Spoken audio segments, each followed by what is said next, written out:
Bonjour, alors ce qui est important, c'est de ne pas oublier avant de faire des exercices, de s'échauffer un petit peu. Donc vous pouvez toujours échauffer au niveau des articulations, au niveau des bras, des épaules, au niveau des chevilles.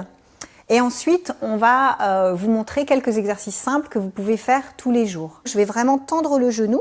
Si ça soulève la cuisse, vous reposez devant. Voilà, et je pousse bien dans le talon et il faut vraiment que le genou soit tendu au maximum pour contracter l'avant de la cuisse. D'un côté, puis de l'autre. Toujours en utilisant l'appui au niveau de la chaise, on va pouvoir écarter les pieds un peu plus larges que la chaise, voilà, se grandir, et la chaise va vous aider à la fois, alors il ne faut pas que ce soit sur un support glissant évidemment, mais à la fois à vous tenir et en même temps à garder le dos droit.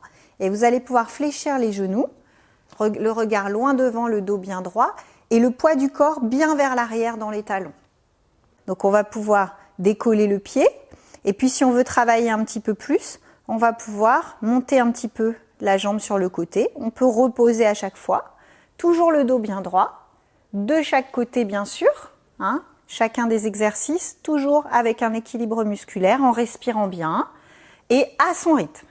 Soit je m'appuie contre un mur, et chaque fois je fais un pas, et je fléchis les deux genoux, soit en statique, je me tiens, et je plie un petit peu, et je tends. Toujours le genou derrière les orteils, jamais devant, et je fléchis bien les deux genoux, et je respire. On va pouvoir amener ici les coudes semi-fléchis avec les mains légèrement en dessous de la poitrine, et on va venir essayer de pincer les omoplates derrière. On reste 3 secondes et on relâche.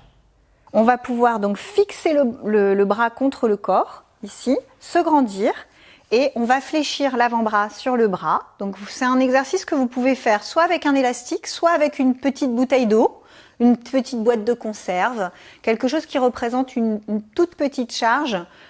Sur les biceps, on peut ajouter une petite charge. Donc évidemment, quand on mobilise, on n'oublie pas de s'étirer doucement, sans aller jusqu'au seuil de douleur, en respirant bien. Donc on va écarter les pieds un peu plus larges que la chaise, on va prendre appui sur la chaise ou contre un mur, hein, soit sinon un meuble, sans problème. Et on va aller inspirer, et quand on expire, on va pousser le sacrum loin vers le haut, vers l'arrière. On peut plier les bras, c'est pas un problème. Et sinon, si on n'a pas de souci au niveau de mobilité, on va s'écarter un peu du support. Vas-y, tu tends les bras. Voilà. Et on va vraiment essayer d'allonger le dos au maximum. Si c'est difficile, vous pouvez plier un petit peu les genoux. L'important, c'est vraiment cet étirement au niveau de la chaîne postérieure et un petit peu ici sur les côtés. On reste 30 secondes et puis on remonte tranquillement pour pas avoir de vertige. Alors, on marche pour s'approcher de la chaise tranquillement et on déroule le dos lentement. On va crocheter les doigts. On va inspirer et on va monter les bras le plus haut possible en allongeant la colonne, en veillant bien à ne pas mettre les épaules vers l'arrière. Et on expire, on relâche tout doucement. On va monter le bras en inspirant et on va chercher à aller attraper le plafond et ensuite, voilà. Donc on ne cherche pas à se plier, mais bien à aller étirer toute la chaîne latérale en respirant toujours calmement. Et quand on relâche d'abord le bras et on revient tranquillement. Merci Flavie.